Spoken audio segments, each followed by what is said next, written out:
Hello दोस्तों।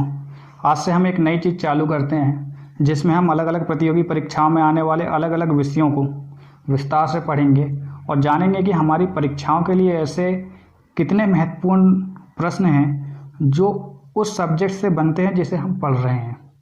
इसी क्रम में हम सबसे पहले लेते हैं भूगोल विषय को और जानते हैं कि भूगोल में ऐसी कौन कौन सी वस्तुएं हैं, कौन कौन से ऐसे पोर्शन हैं जो हमारे परीक्षाओं में पूछे जाते हैं, जो हमारे लिए बहुत इम्पोर्टेंट हो जाते हैं। इसी क्रम में हम सबसे पहले लेते हैं भूगोल शब्द को ही और जानते हैं कि इसकी उत्पत्ति और इसका मतलब क्या है। तो भूगोल, जिसे हम इंग्लिश में जियोग्राफी कहते हैं, जियोग्राफी जो है ग्रीक भाषा का शब्द है। यदि हम इसे दो भागों में तोड़े तो ये दो भागों में कैसे टूटेगा? जियो प्लस ग्राफी। जियो का मतलब होता है पृथ्वी और ग्राफी का मतलब होता है का अध्ययन। तो जियोग्राफी का मतलब हो जाएगा पृथ्वी का अध्ययन। इन भूगोल में ऐसे कुछ महत्वपूर्ण व्यक्तित्व हैं जिन्होंने भूगोल का प्रारंभ करवाया, या इनके द्वारा ही हम आम जनता को, आम व्यक्तियों को पता चला कि भूगोल जैसा कोई सब्जेक्ट भी होता है।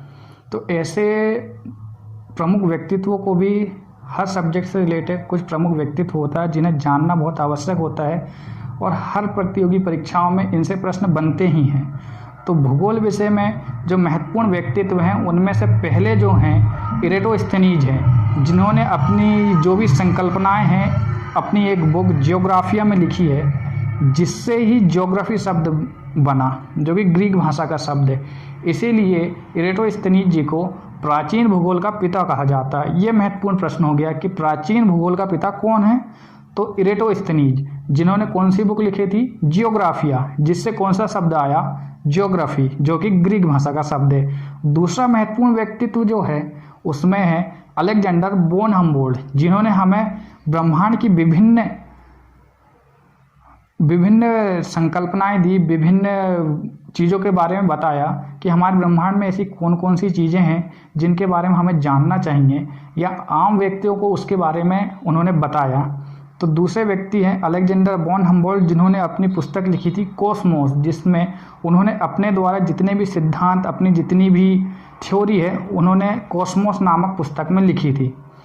इसके बाद हम जान लेते हैं कि सौरमंडल, जिसका हम अध्ययन करने जा रहे हैं, उसमें ऐसे कौन कौन से फैक्ट हैं जो हमारी प्रतियोगी परीक्षाओं के लिए अति महत्वपूर्ण हो जाते हैं। जैसे कि आकाशगंगा। आकाशगंगा का मतलब क्या होता है?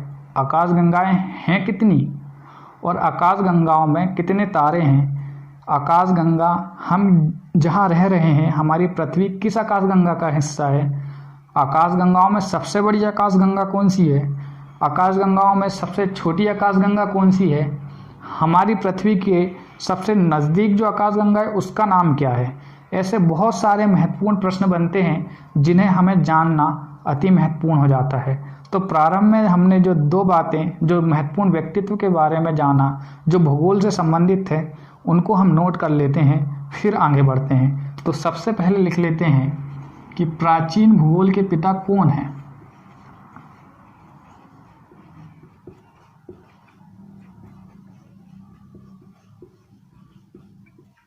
तो इसका आंसर है इरेटोस्थेनीज।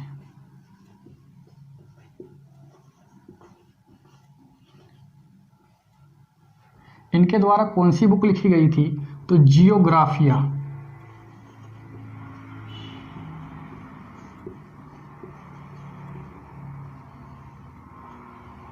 दूसरे महत्वपूर्ण व्यक्तित्व के बारे में हमने पढ़ा है कि दूसरे महत्वपूर्ण व्यक्ति हैं अलेक्जेंडर बोन हम्बोल्ट, जिन्हें भूगोल में आधुनिक भूगोल का पिता कहा जाता है। तो इसे भी लिख लेंगे कि आधुनिक भूगोल का पिता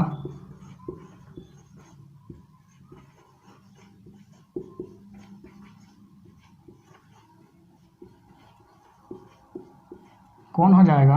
Alexander bone Humboldt. Alexander bone Humboldt. इनके द्वारा जो बुक लिखी गई थी उसका नाम था कॉस्मोस।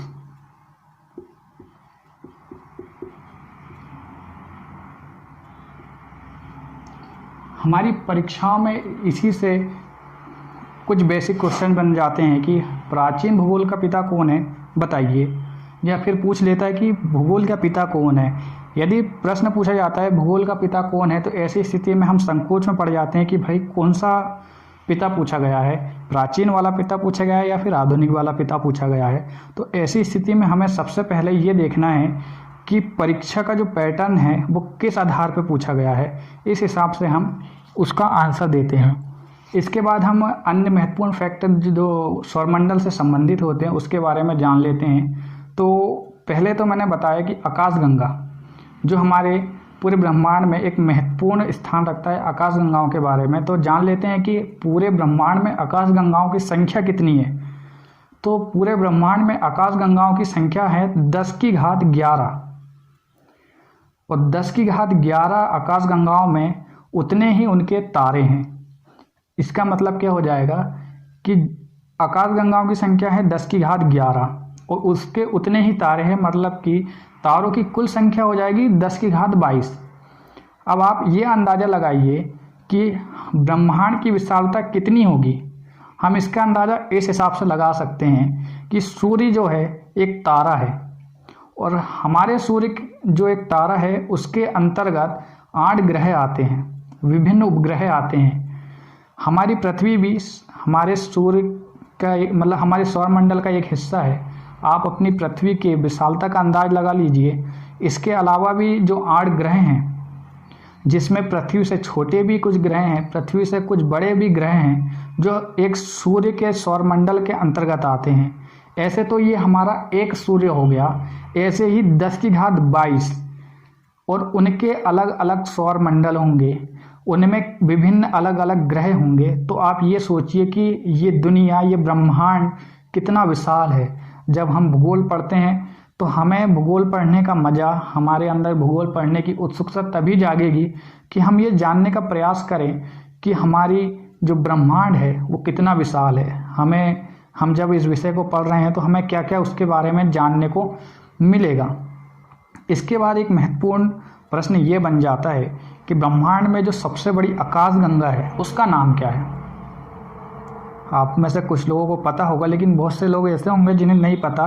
तो हमारे जो ब्रह्मांड है उसमें सबसे बड़ी आकाशगंगा का नाम है Lyman alpha blobs. Lyman alpha blobs. कई परीक्षाओं में आकाशगंगाओं से रिलेटेड बहुत से क्वेश्चन पूछ लेते हैं कि हमारी जो आकाशगंगा है उसके सबसे नज़दीक की आकाशगंगा कौन सी है। तो इसका आंसर हो जाएगा एंड्रोमेडा। यदि मैं सीधे बताते जाऊं तो बहुत ज़्यादा हो जाएगा, इसलिए हम धीरे धीरे लिखते भी जाएंगे। तो अभी हमने जितना जाने हैं, जितना मैंने बताया उसे हम एक बार लिख लेते हैं ताकि आसानी हो जाए। ब्रह्मांड में आकाशगंगाओं की संख्या कितनी है। आकाशगंगा या गैलेक्सी की संख्या बराबर 10 की घात 11, और प्रत्येक आकाशगंगा में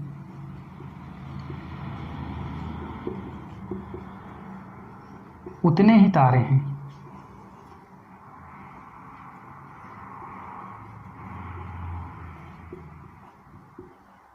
अर्थात तारे की टोटल संख्या कितनी हो जाएगी 10 की घात 22। अब जानते हैं कि सबसे बड़ा जो आकाशगंगा है उसका नाम क्या है। ब्रह्मांड की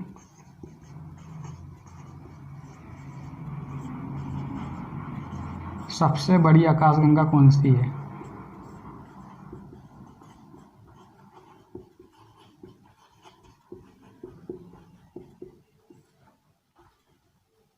लाइमन अल्फा ब्लॉब्स।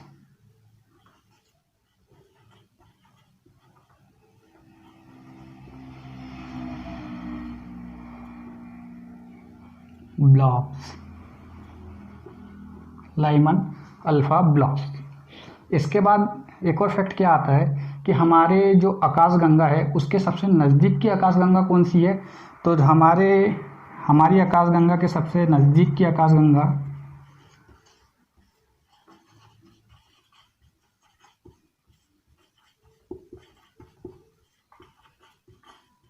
नज़दीकी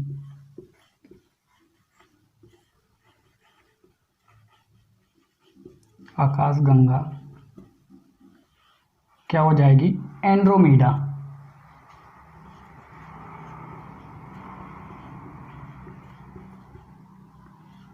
एंड्रोमेडा।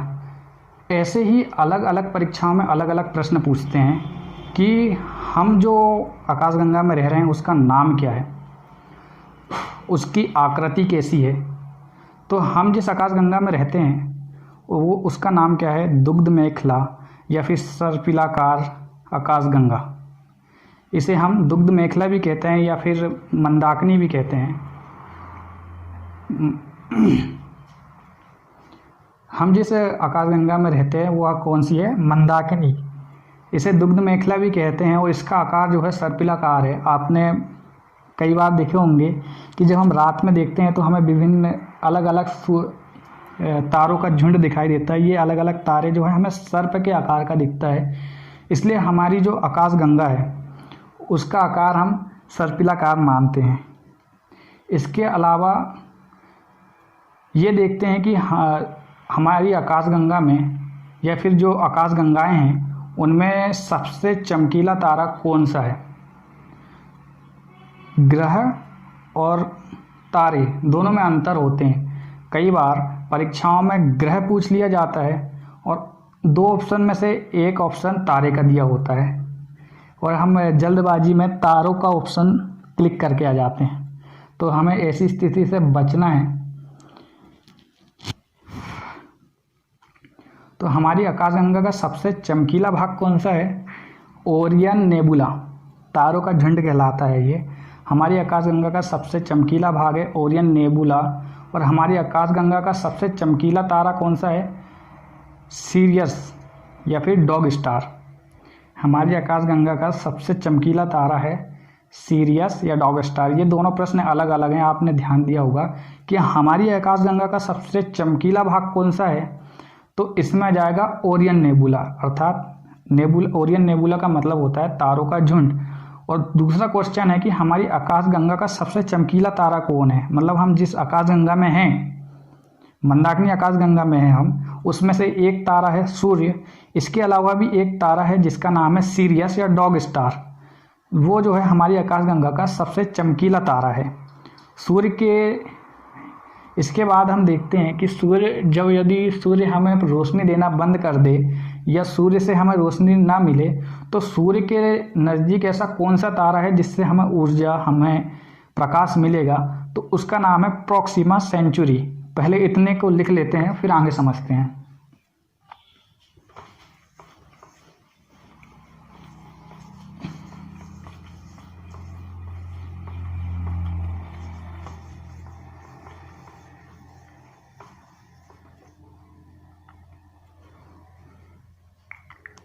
देखते हैं कि हम जिस आकाशगंगा में रहते हैं उसे क्या बोलते हैं। हमारी आकाशगंगा का नाम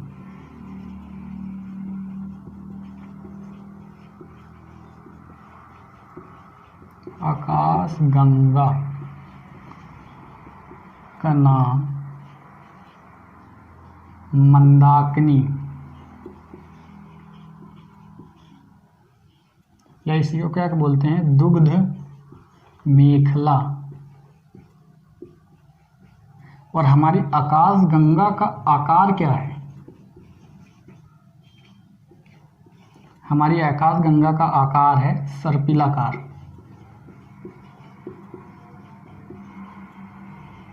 हमारी आकाशगंगा का सबसे चमकीला भाग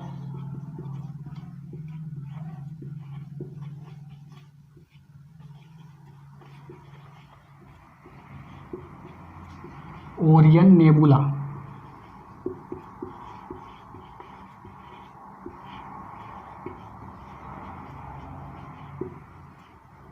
हमारी आकाशगंगा में हमारी आकाशगंगा का सबसे चमकीला तारा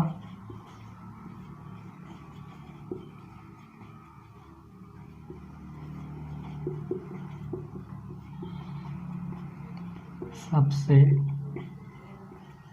चमकीला तारा सीरियस।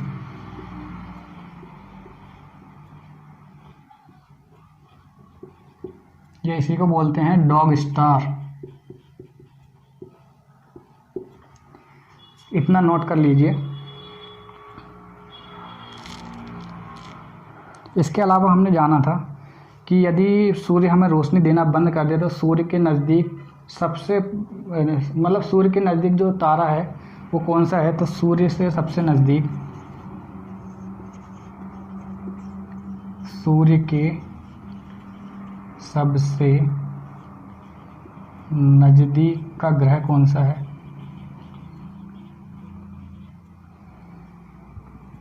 Proxima Centauri.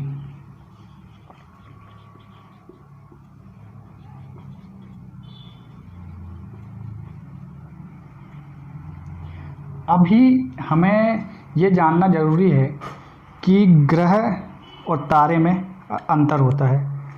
ग्रह में क्या होता है कि उनका खुद का प्रकाश नहीं होता और तारों में खुद का प्रकाश होता है जो हीलियम और हाइड्रोजन के संलयन से बनता है। ये प्रश्न भी एक इम्पोर्टेंट प्रश्न है जो कई प्रतियोगी परीक्षाओं में बनता है कि तारे या फिर सूर्य में जो ऊर्जा बनती है वो किस क्रिया के द्वारा बनती है, तो नाभिकीय संलयन, जिसमें हाइड्रोजन और हीलियम का संलयन होता है और ऊर्जा मुक्त होती है। ऐसे ही कई क्वेश्चन बनते हैं,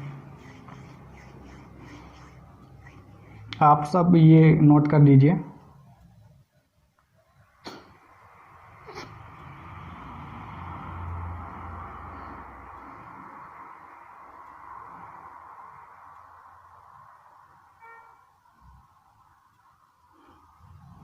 एक और बात, जैसे कि सूर्य का सबसे नज़दीक का तारा जो है प्रॉक्सिमा सेंचुरी है जो सबसे ज़्यादा चमकता है, लेकिन उसके अलावा एक नॉर्थ स्टार होता है जिसे हम ध्रुव तारा कहते हैं, जो हमेशा उत्तर दिशा की ओर दिखता है। उसमें उसे हम नाविकों का तारा भी बोलते हैं, जिससे नाविक या जंगलों में फंसे लोग दिशाओं का ज्ञान कर लेते हैं, क्योंकि ये हमेशा ध्रुव की ओर निकलता है, तो इसलिए इसे ध्रुव तारा बोलते हैं या नॉर्थ तारा भी बोलते हैं। एक और लिख लेते हैं, ध्रुव तारा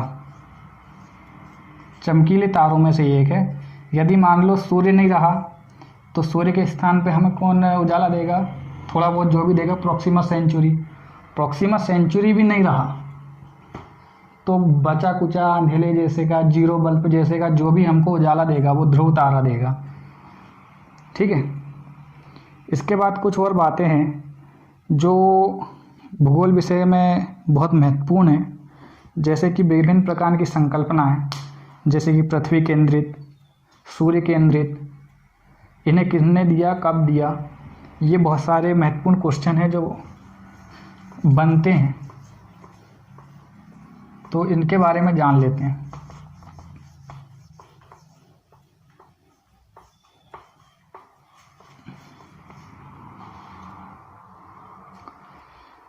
तो 140 एडी में क्लॉडियस टॉलमी नाम का एक विद्वान हुआ जिन्होंने बताया कि पृथ्वी जो है हमारे सौर मंडल के केंद्र में स्थित है और सभी ग्रह जो है पृथ्वी के चक्कर लगा रहे हैं।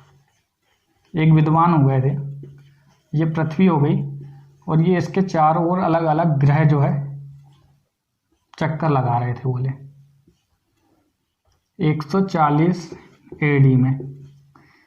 उन विद्वान का नाम था क्लॉडियस टॉलमी।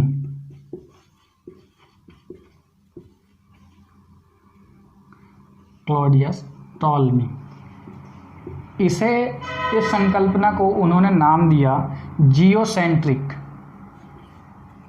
जियोसेंट्रिक मतलब कि पृथ्वी जो है केंद्र में है, पृथ्वी केंद्र में है। 140 एडी में क्लॉडियस टॉलमी द्वारा ये संकल्पना दी गई। इसके 1500 साल तक पूरे यूरोपवासी ये मानते रहे कि पृथ्वी जो है हमारा केंद्र बिंदु है, हमारे सौर मंडल का केंद्र बिंदु है। ये इससे ही सभी को एनर्जी मिलती है, सभी को ऊर्जा इसी से मिलती है। 1500 साल तक यही चलता रहा। उसके बाद एक नए विद्वान आए जिसका नाम था निकोलस कोपरनिकस।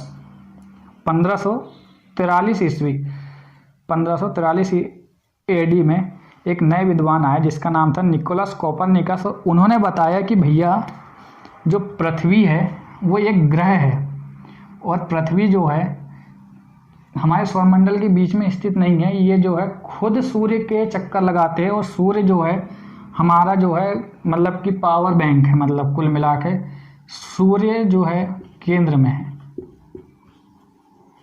और पृथ्वी, बुध, शुक्र, शनि जैसे अलग अलग ग्रह जो हैं सूर्य के चक्कर लगा रहे हैं। तो निकोलस कोपरनिकस ने 1543 ईस्वी में संकल्पना दी थी जिसको बोलते हैं हेलियोसेंट्रिक। मतलब हेलियो का मतलब होता है कि ये सूर्य जो है बीच में है। निकोलस कोपरनिकस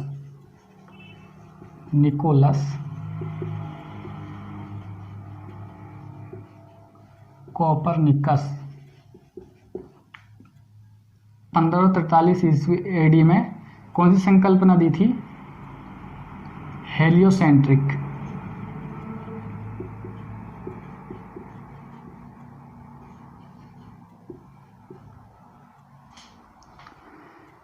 इन्होंने तो 1543 में ये संकल्पना दी, लेकिन हमारे भारत में ये संकल्पना पहले ही दी जा चुकी थी कि सूर्य जो है हमारे जो सौरमंडल है उसका पावर जो है, उसकी जो हमें ऊर्जा मिल रही है, सारी ऊर्जा का स्रोत जो है सूर्य है। और इसे सबसे पहले किसने बता दिया था? वराहमिहिर जी ने इन सबसे पहले बता दिया था। और आर्यभट्ट जी जो थे उन्होंने तो ग्रहों के बीच की दूरियां भी बता दी थी। लेकिन बात वही है कि हम भारतवासी को अच्छा प्लेटफॉर्म ना मिलने के कारण या फिर हम खुद अपनी बातों को ना रखने के कारण ऐसी बातों को विश्व के सामने नहीं रख पाते कि हमारे पास भी ऐसे विद्वान थे जिन्होंने आपसे पहले ये बातों को जान लिया, ये बातों को बता दिया कि सूर्य जो है हमारे सौरमंडल का केंद्र है और ऊर्जा का स्रोत जो है सूर्य है। ठीक, ये बातें तो हमें काम की नहीं है, क्योंकि हमारी परीक्षाओं में प्रश्न यही पूछा जाता है कि भाई हेलियोसेंट्रिक मतलब सूर्य केंद्रित संकल्पना किसने दी है? तो हमें आंसर में लिखना ही पड़ेगा निकोलस कोपरनिकस। यदि हमने वराहमिहिर लिख दिया तो हमारा आंसर गलत हो जाएगा। खैर, हमें तो नंबर प्राप्त करना है, तो हमें तो पता है कि इनसे पहले जो हेलियोसेंट्रिक संकल्पना है वो वराहमिहिर ने दे चुकी थी, लेकिन हमें आंसर जो लगाना है वो लगाना है निकोलस कोपरनिकस। इनके बाद भी कुछ विद्वान ऐसे आए हैं जिन्होंने अलग अलग ग्रहों की खोज कर दी, जैसे कि गैलीलियो का आपने नाम सुना होगा। गैलीलियो जिन्होंने दूरदर्शी का निर्माण किया और दूरदर्शी से पृथ्वी के चारों तरफ देखना उन्होंने चालू किया। इस दिशा में देखे तो कुछ ग्रह दिखाई दिए, इस दिशा में देखे तो कुछ ग्रह दिखाई दिए। ऐसे ऐसे करके उन्होंने अलग अलग ग्रहों की खोज की, जिसमें से लगभग उन्होंने आधे से ज़्यादा ग्रहों के बारे में जान लिया था। उसके बाद कुछ अलग अलग विद्वान हुए जिन्होंने अलग अलग ग्रहों के बारे में हमें जानकारी दी, तो उसके बारे में भी जान लेते हैं।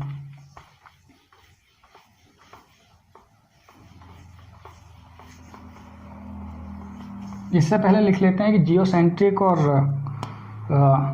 हेलियोसेंट्रिक संकल्पना किसने दी थी, अच्छे से लिख लेते हैं। तो 140 एडी जियोसेंट्रिक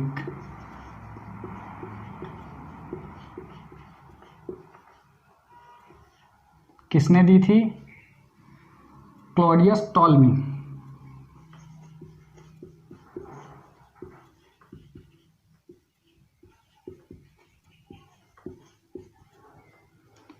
डेढ़ हजार साल बाद 1543 एडी में हेलियोसेंट्रिक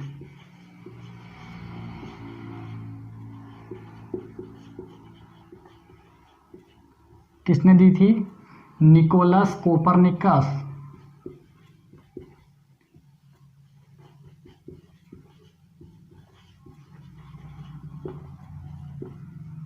इसमें हो जाएगा पृथ्वी जो है केंद्र में, याद रखने के लिए इसमें जो है सूर्य जो है केंद्र में रहेगा और ऊर्जा का स्रोत भी। इसके बाद हम पढ़ते हैं गैलीलियो के बारे में, जिन्होंने 1609 में ये सब हो गया 1609। गैलीलियो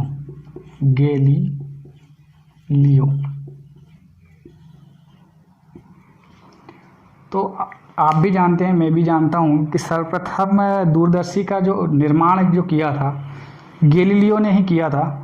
और इन्होंने ही, जब इन्होंने निर्माण किया तो स्वाभाविक सी बात है कि यही इसका उपयोग करेंगे। जब इन्होंने दूरदर्शी का निर्माण किया और पृथ्वी से चारों ओर देखना प्रारंभ किया तो उन्होंने जब देखना प्रारंभ किया तो प्रश्न ये भी बनता है कि दूरदर्शी की सहायता से सर्वप्रथम ग्रहों की खोज किसने की?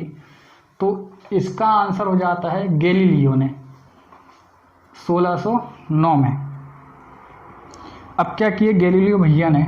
ये हो गई हमारी पृथ्वी, और पृथ्वी में कौन बैठे हैं? गैलीलियो एक दूरदर्शी लेके, ठीक है। पहले तो दूरदर्शी से उन्होंने किधर साइड देखे? इधर साइड देखना चालू किए। तो इधर साइड उनको सबसे पहले क्या दिख गया? सूर्य तो दिख ही रहा था, उसके अलावा भी उन्हें क्या दिख गया?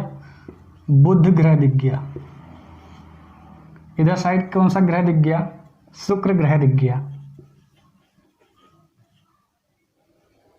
जब उन्होंने अपना सर मोड़ा और दूसरी साइड देखना चालू किया तो उन्होंने इधर साइड देखा। इधर साइड उन्हें क्या दिख गया? मंगल।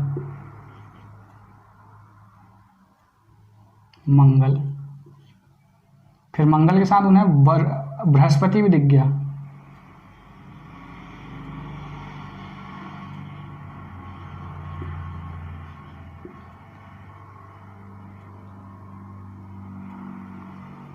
उसके बाद उन्हें शनि भी दिख गया।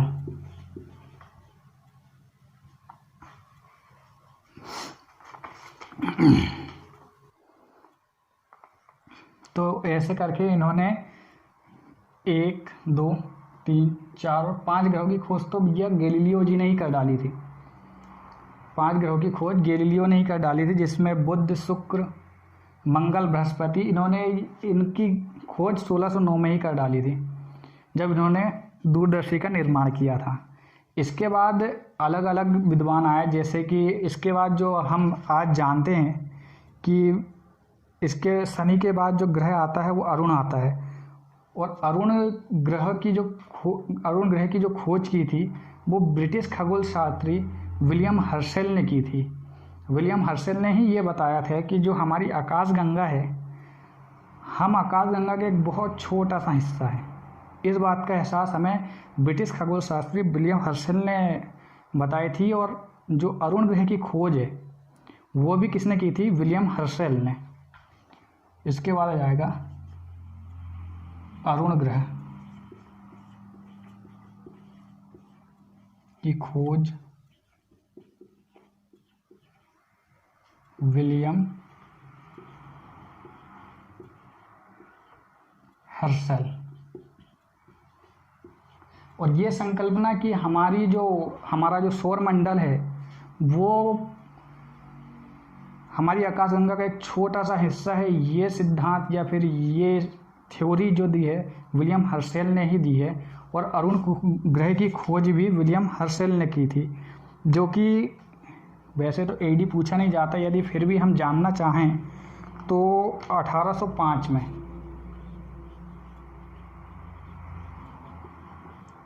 इसके बाद कौन सा ग्रह आता है? वरुण।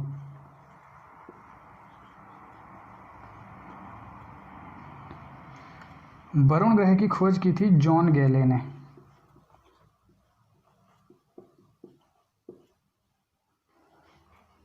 तो आज हमने भूगोल विषय के बारे में इतना कुछ जाना, इतना कुछ पढ़ा। इसके बाद हम पढ़ेंगे हमारे सौरमंडल के विभिन्न ग्रह, उपग्रह, पृथ्वी, इनके बारे में जानेंगे कि सूर्य कैसा है, सूर्य में ऊर्जा कहाँ से आती है, इसका स्रोत क्या है। उसके बाद बुध, शुक्र, मंगल, बृहस्पति, इनके बारे में जानेंगे कि ये ग्रहों की प्रकृति कैसी है, इनका वायुमंडल कैसा है, इनमें गुरुत्वाकर्षण बल है नहीं है। ऐसी सभी जानकारी को हम अगली क्लास में देखेंगे। आज तो यहीं पर ख़त्म करते हैं। मिलते हैं अगली क्लास में, जिसमें हम सौरमंडल का पहला ग्रह या फिर तारे में सबसे पहले सूर्य से प्रारंभ करेंगे और सूर्य के बारे में विभिन्न महत्वपूर्ण फैक्ट देखेंगे, विभिन्न महत्वपूर्ण सिद्धांत देखेंगे जो हमारी परीक्षाओं के लिए महत्वपूर्ण है। यदि आपको ये वीडियो में थोड़ा अच्छा लगा हो, जानने को मिला हो, तो वीडियो को लाइक, कमेंट और शेयर करें और चैनल को सब्सक्राइब जरूर कर लें, ताकि हम जल्द से जल्द अपनी जो यूट्यूब फैमिली है उसे बड़ा कर सकें। धन्यवाद।